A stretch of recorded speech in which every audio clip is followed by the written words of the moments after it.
ఇప్పుడు కేవలం 7,999 up to 10 kgs వరకు బరువు తగ్గి అధిక బరువు నుంచి వచ్చే ప్రధాన సమస్యలను దూరం చేసుకోండి. ఇప్పుడు ప్రభాస్ గారు పెద్ద హిట్ కొట్టేశారు. ఇప్పుడు మళ్ళీ మీ మీద ఇంకా ప్రెషర్ బాధ్యత బాగా పెరిగిపోయింది. ఏంటి నెక్స్ట్ వచ్చే సినిమా మీదేనా? ఎప్పుడు స్టార్ట్ చేయబోతున్నారు? జామ్ జంక్షన్ అదే మీరు అంటే నెక్స్ట్ ప్రెస్ మీట్ కి వస్తారా, బిజీ అయిపోతారా అని తెలుసుకోవడానికి ఈ క్వశ్చన్ అడుగుతున్నాం అన్నమాట. నెక్స్ట్ ప్రెస్ మీట్ ఈ jam junction next press meet కి వస్తారో లేదో తెలియడానికని ఈ షూటింగ్ గురించి అడుగు. లేదండి, అంటే నేను ఇప్పుడు నెక్స్ట్ మంత్ నుంచి షూట్ ఉంది, షూట్కి వెళ్తున్నాము. ఓకే. నాకు ప్రెషర్ అనే ఫీల్ అయితే ఫస్ట్ అసలు ఈ ఫంక్షన్కి రాను, ప్రెషర్లో దుప్పటి కప్పుకుని పడుకుని ఉంటాను.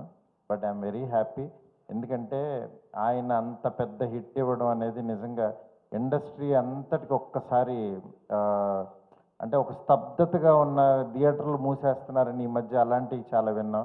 ఒక్కసారి థియేటర్లు అన్నిటికీ కళ్ళొచ్చి ఇళ్లలోంచి అందరూ జనమందరూ వెళ్ళి అంత కలెక్ట్ చేయడం నిజంగా అది అద్భుతం. అలాంటి అద్భుతాలు ఆయన ఎన్నో చేయాలని, ఆ అద్భుతంలో మా అద్భుతం కూడా ఉండాలని చెప్పి మనస్ఫూర్తి కోరుకుంటున్నాను. ఫార్వర్డ్ అండి, ఇంకొక 1000 కోట్ల సినిమా కోసం చూస్తున్నాం. తమన్ గారు, మీ అందరి ఆశీస్సులు ఉంటే, మీ పక్కన ఉన్న పెద్ద ఆయన ఆశీస్సులు ఉంటే, ఎందుకంటే మేము ఎట్లా చిన్న చిన్న వాళ్ళని ఎంకరేజ్ చేస్తున్నామో అట్లా మూర్తి గారు కూడా కొంచెం మంచి మంచి కొత్తగా వచ్చే జర్నలిస్టులు అందరిని ఎంకరేజ్ చేయాలని కోరుకుంటున్నాను.